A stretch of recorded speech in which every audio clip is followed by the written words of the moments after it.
Yeni doğan çocuklar. Yeni doğan çocuğa tahnik. Hz. Ayşe radıyallahu anh anlatıyor. Yeni doğan çocuklar Resulullah'a sallallahu aleyhi ve sellem getirilirdi.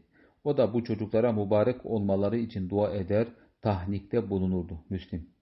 Yeni doğan çocuğun tahniki ağızda bir şeyi çiğneyip yumuşattıktan sonra çocuğun ağzına aktarılması, onunla damağının ovulmasıdır. Böylece çocuk gıdasını almada ilk eğitimi yapmış olur. Tahniki kurumuş hurma ile yapmak tercih edilmelidir. Bulunmadığı takdirde taze, yaş hurma ile de yapılabilir. Bunlar yoksa arı balı tercih edilmelidir. Bal da bulunmadığı takdirde tahnikin ateş görmemiş tatlı bir şeyle olması tercih edilmelidir. Tahnik sırasında çocuğun ağzını açması, böylece konan şeyin midesine gitmesi gereklidir. Buna dikkat edilmelidir. Tahnik ve isim koyma işini salih birine yaptırmak iyidir. 7. gün yapılacak işlemler.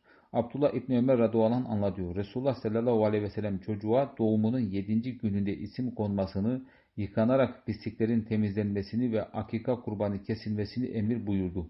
Ebu Davud.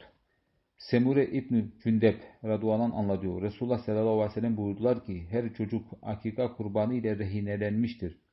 Bu kurban doğumunun 7. günü onun adına kesilir. O gün saçı da tıraş edilir ve çocuğa isim verilir. Ebu Davud. Kimin bir çocuğu doğarsa onun için akika kurbanı olarak deve, sığır veya koyun kessin. Buhari. Sacın ağırlığınca gümüş sadaka olarak verilir.